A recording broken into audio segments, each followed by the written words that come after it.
How's it going, guys? It's Mr. Lo4f, and today it's a bit of a simple kind of throwaway mission, but I wanted to go and check it out. Called Tools for the Lift. They should have called it Thanks for the Lift. Yeah, you've got to just take two service spare parts, one to the bottom of the hill, one to the top, like kind of where that ski lift thing is. And yeah, for this one, I got the Twinsteer out. As I only need 2 slots of cargo, so pretty simple as far as that goes. I'm just going to head to that service hub. And then yeah, one at the bottom of the lift, one at the top, among other things, just ticking one off the list. But yeah, a chance to drive up the middle of the hill, see how the Twinsteer in this case gets up there. And yeah, there's a little kind of reward at the end of this mission. At least you get to go fly. Well, that's part of the reason why I ended up choosing the Twinsteer. Not really for the mission itself, to be honest. For the how fast can I fly down that hill after I've done the mission. And yeah, I kind of figured the Twinsteer is definitely pretty rapid. It's got to be pretty far up there. That's what she said. The Royal, I think probably that used to be like the fastest, but I don't know, the Twinsteer, because I kind of, when you can break it and get into like the Jeff Special and all that, which you could do with the Royal as well, but once this thing's like building up its momentum, yeah, and hurtling down that hill, I wanted to know science. It's a shame there's not more stuff to, I don't know, crash into at the bottom, but not necessarily solid. It'd be nice if there was something, I don't know, just something. I'll have to take my own trucks there and park them, and then go flying down at them. To be fair, I think I've already got a nice little stockpile going on. It's funny how quick I feel like I have recovered vehicles on this phase, and that my map should be relatively tidy, but then when I go to scroll through the truck list to go and find something, usually a goddamn horse, yeah, I was like, oh, I've already got about 30 or 40 trucks on this map somehow. Again, probably half of them being goddamn professionals. Worth noting that, I mean, I need 2 lots of cargo, so I've got room for that, but yeah, this is a Twinsteer with a roof rack and extra fuel. And you can see, look, this is what I've always liked with a Twinsteer, and this was even really before it had all-wheel drive, but now motoring along in high gear, it kind of bites pretty well. I believe I have got the chained on, I like them with this. I do think they kind of go pretty well with it, but obviously the muds are pretty decent as well. It's not my sort of special rare Twinsteer that's got the bigger wheels but still got the lowered suspension. I just went and bought this and had to go travel to Russia just to go and buy another 10 loaves. Oh yeah, this bit, you know, if any of you, it probably might not occur as much. Maybe it's because like if I'm doing a video of like the line I'm doing or whatever, I might try and neaten it up a bit, and in theory you should be able to like hold R2 on a waypoint and move it, or you can click it quickly and it deletes it. And for some reason, every time, particularly recently in like the last couple of phases, every time you go to delete a waypoint, it doesn't, it's like the game thinks, no, he doesn't want to delete a waypoint, he wants to put another waypoint 3/16 of a fucking inch away from the other one. And then you try and delete that one, and then it puts another waypoint, and yeah. I mean, I edited it out there, but it was basically, I ended up putting about 18 different bloody waypoints that were all kind of popping back and forth about another, yeah, an inch or two back and forth. Yeah, that's what she said. And yeah, I just had to keep like going forward, reversing with the Twinsteer until I sort of cashed them all in. But yeah, while I sort of the footage is on, there's a good example. Like it managed to stay in high gear, and that particular section of mud there, apologies, there was a tiny little glitch. Did have a victory horn though.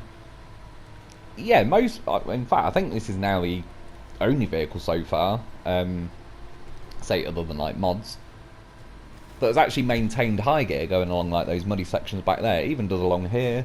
And again, now it's got like all-wheel drive. It's sort of even better, but yeah, even back in the day, it was just always good for like maintaining its momentum and just kind of punching through little muddy sections like that, and you overall keep a nice little pace, which obviously it's not always what you want, but every now and then.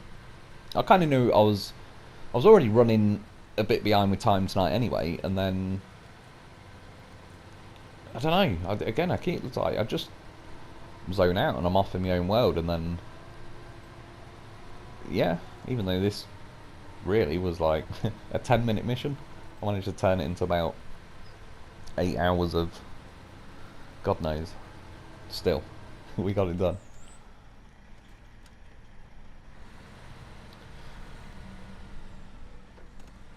It's even here, I mean, I don't mind because it's kind of the principle and the point of taking a goddamn horse with you. Switching just to fix the tyre. I wasn't even really thinking at this point there's a service hub kind of just coming up. I sort of thought of it halfway through. Fix the tyre, I was going to fix the suspension. And then I thought, one, there's no point, because I had like 31 suspension health left. I thought if it takes another hit, worst case, it's going to take 31 damage instead of 131. And then secondly, I was like, oh yeah, I'm going to the service hub anyway, so no point in training him for nothing. That's definitely what she said. Yeah, apart from like having to ram that out of the way, I quite like cutting through this way. It's far more fluent than kind of going around, especially, you can imagine trying to turn this thing in this yard. Yeah, I think service spare parts for this one. Again, I have to double check because it's bit me before, getting the wrong ones. Now I'm turning. I was looking at the other waypoint. I just looked back as I saw those like pallets of wood or whatever it is. So I was like, fair enough. I took that hit, reversing to the service hub to fix it. Thankfully, drive forward. What? I hit a little tyre on the floor. Nearly deleted me again. It's like bloody hell. They put a service hub here and then surround it with things that completely delete a truck if you touch them at 2 miles an hour. And then I had to drive back out the bloody service hub to reverse back in it. It's those waypoints all over again. I wonder it took me so long to get this mission done. Oh, we picked a nice turn circle. Of course, the game has to glitch on the tiny split second that we judged it perfectly going past that post. I say judged it perfectly. We got lucky, but still. When you get the good ones, why not? I'm even going to waste my time trying to turn this thing around here. I mean, fuel-wise, I would have been fine. I've got, obviously, the Lo4f as well that's got 200 fuel, but it just seems good practice to. At some point, again, in the future, I might be over kind of this way on the mountain that I'm heading to. And yeah, will be a Lo4f or a Twinsteer. Something I can scavenge some fuel from. Well, the problem is if there's a Lo4f floating around, I might just abandon the whole mission and go out loafing for a bit. It seems to work out pretty nicely as well. Yeah, up to this ski lodge thing. Oh no, it's not even as a garage. Shows how much I know. Shows how much attention I was paying, considering I've only just filmed it and now edited it. Well, it was close enough. Behind that garagey thing, which looks half built, so I assume there'll be some kind of contract going on there.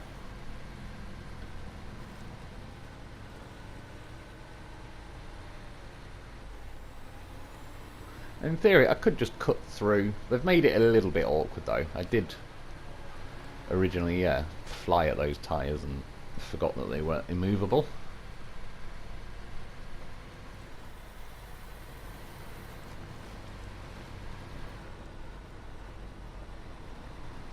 But one nice thing as well with the Twinsteer, just because I believe it's 63-inch tyres, that just what that represents in this game is like the higher end of tyres.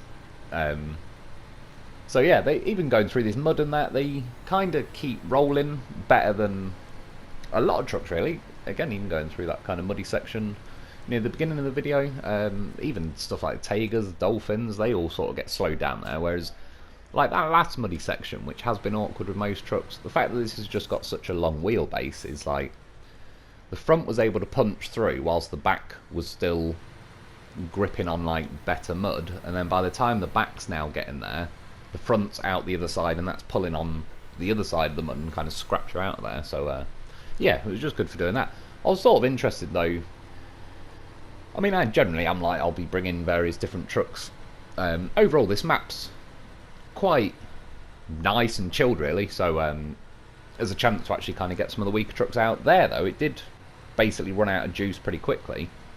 Surprisingly quickly. I don't know if I just sort of got unlucky where it went to change gear and rolled back a bit or whatever, but then I put it down into low. I just sort of remembered that I've also got the diff lock, so I tried them, and then once I was in that, is now kind of once it wound up in low range. I mean, the good thing is it can't really kick you out of low range, and it can't do the other sneaky thing where it will try and jump up to say. It's funny because the amount of times the game forces you to stay in first, there's other places where you'd think it would be logical to stay in first, but then the game jumps up into second just to instantly kick you back to first, which effectively dips the clutch and you lose your momentum. So yeah, at least low range kind of pretty much guarantees that's not going to be a problem. And yeah, I mean, I suppose I wasn't necessarily expecting this to fly up here in high gear. Strictly speaking, if I found the right angle and run up and everything, it's kind of awkward at the bottom of this hill. They've put that wall in the way. Maybe if I was already in high gear, it'd probably maintain its momentum up here. But yeah, I brought the, well, it was the other hill, but they're pretty much fairly similar steepness. The Kenworth 963, that wasn't too happy about climbing up there either.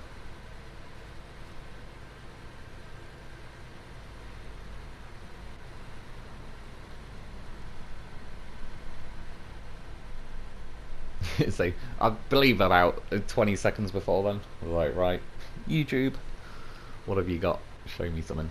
Oh, and it was a good one as well. It was dog. What's it? Thug Life dog cake. I think that's what I put in. You know where the dog, like, woman starts, like, she's got a birthday cake for the dog and she starts singing happy birthday, and then he just eyeballs her the entire time and slaps the cake out of her hand. That was one of my favourite videos ever. And yeah, thought, sod it, I got 20 seconds, I'll treat myself, and it was worth it. I was probably still watching it now, again and again, hence why I'm still in low gear whilst I'm driving along. Apologies, I do realise pretty soon.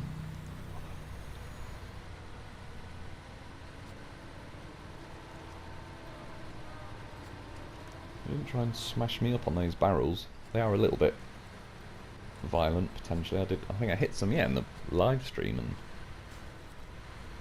sometimes they weren't taking no prisoners. And yeah, that's it though, to the top of here. I mean, again, strictly speaking, if you want, after I dropped the first one off at the bottom of the hill, I drove up the middle hill. I could have done a U-E and kind of drove up this big fat hill, but either way, like I say, it was a bit of a throwaway mission. To be honest, I would like to get around to doing, I can't remember the name of it now, it's a bit of a, it's not a massive mission, but it's a bit of a bigger mission, and it unlocks a warehouse, I believe, on North Peak. But yeah, to be honest, that trapped nerve in my back, normally it goes after a day or two, and it's been hanging around.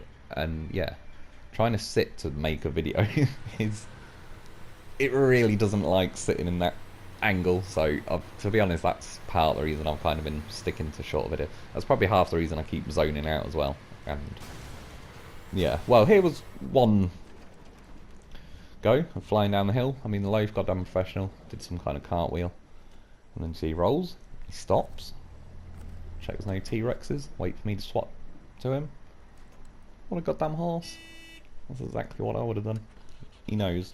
Yeah, this Twinsteer, however, to be honest, I was quite curious, like, it's a pain with the camera angles, but on a hill this steep, it does add an extra layer. So the Lo4f started tipping, but he was leaning that way. So long story short, because there was, like, I believe I wanted made some tweet and all sorts, I switched to a vehicle and back, and then I sort of got him on the roll, but he was already pretty far in it. That's what she said. And it was looking a bit scary. He flicks it to his wheels. And it's like, oh no, don't do a Lo4f. Oh, what a goddamn professional. I mean, get yourself a Lo4f. I agree. He knows. Yeah, at this point, obviously, there'd been saving, so then I was quitting and reloading, and it was loading back up there, and yeah, I just had a few goes of rolling down the hill, which always seemed to do a pretty similar bounce. Then it kind of, he does favour that move. It is a good one, I'll admit. So yeah, I kind of realised. He's getting out of that. This Twinsteer, though, it was just... to me, the snorkel is not helping. You can kind of see mud flying out the ground. It just doesn't like snorkels, this game. Once they're digging in the ground. So it wasn't really tipping the Twinsteer anyway. It just kept dragging it along sideways. You can see now, that was my plan, to swing the front end round so that it would start rolling, but it over-rolled, landed on its side. So I went to put a winch to that tree, and the tree said I couldn't reach it. So Lo4f was like, oh, is that right, tree? Would it like us to move a little bit closer? What's that tree think he's doing? Trying to branch out without me. And then I didn't even use the winch because Lo4f principles. I needed to know for science. But I'm just saying, I mean, I've said he's got a bit of horsepower to him. He was pushing Twinsteer on its side with a snorkel digging in up a pretty steep hill.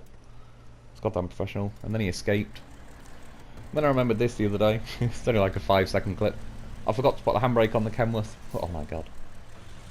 He made it though. Just little things like that.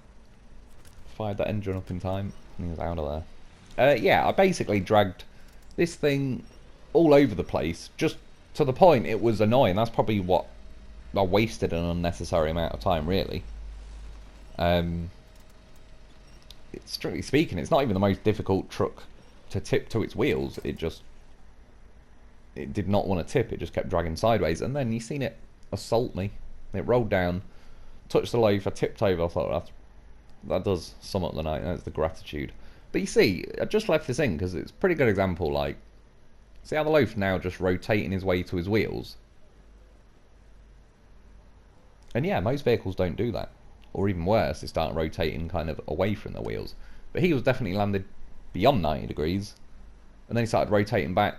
I was looking there like, they've definitely done something with the engine thing, because that was way, like, that should have started for fun. I've got earlier video somewhere of he started on his roof. But anyway, yeah, that's about it for today though. I hope you enjoyed, I hope that helps. Thanks for watching, and I'll be back soon.